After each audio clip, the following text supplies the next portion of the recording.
Lauren Sherman. I'm editor-at-large at fashionista.com, and we're here with the one and only Courtney Love, who is a style icon for sure. And so we have some fans of Courtney who are going to ask her some fashion questions. So let's get going. Kia ora, Courtney. So my name's Ricky Kanifa. I'm from New Zealand. Where in New Zealand? At the moment, a little town called Masterton. It's about 2 hours out of Wellington. Oh, okay. So you're in the North Island. Okay. Do you know where Nelson is?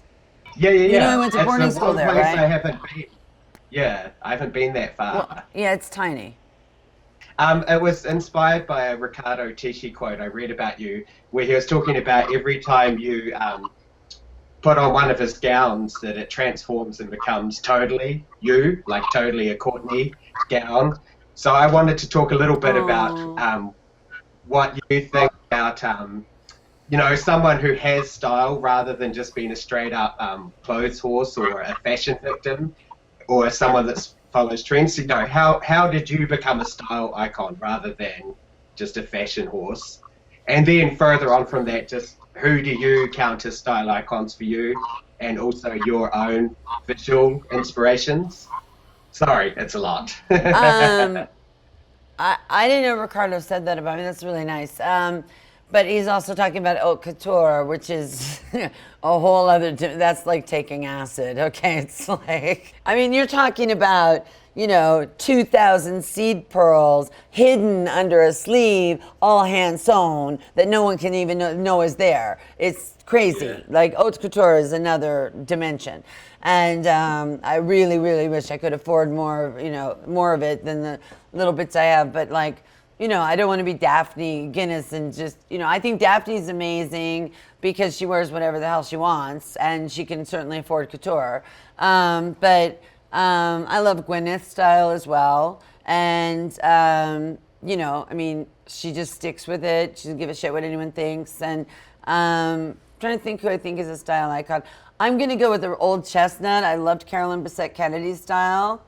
I just did. I mean, it was her style. It was really reserved and really conservative, but I loved it. I love Jackie O's style. I love, more alternative stuff. I like that kind of Japanese gothic Lolita thing. I don't think it looks so great on gaijin girls, but I like it on Japanese girls. I'm trying to think of other style icons. I don't know. Lauren, help me out. Who do you like? I like Tabby. I think Tabby's brilliant.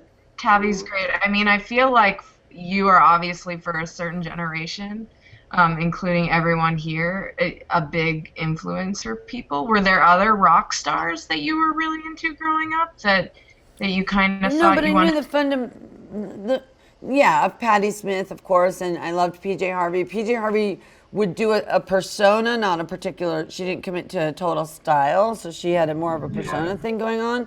Like when she did the Maria Callas thing, and then she did her Wonder Woman thing and whatever. In order to be like a proper rock star, you have to start a hairstyle. That's rule number one.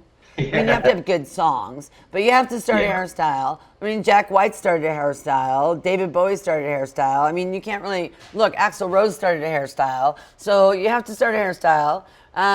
Jack White's hairstyle was important. More of a homage to Michael Jackson. Yeah, but Jack White, you never see him without his bow tie and his red eyeshadow on. I'm sorry. I don't know if he walks around Nashville like that, but he's consistent. Hey, what about the Swamp Witch on American Horror Story? I thought that she should have totally been wearing Never the Bride. Oh, the Stevie Swamp Witch. The Stevie Stomp. What did you think? She should have been wearing Never the Bride. I know. I haven't started producing it yet, though. Yeah. I know. It's going to be huge when it comes out, but I need money to produce it, and I have this great guy at a very huge company who's putting me together with all the right people, so I need to be able to produce it. Is it going to be some boy kook? I don't think I'm going to make boy kook. I think there's a secondary line called Magdalene, and I'll do T-shirts for boys. I can't relate to boy kook. I'm not going to make kook for boys. My boyfriend made me a little cool recycled leather crown.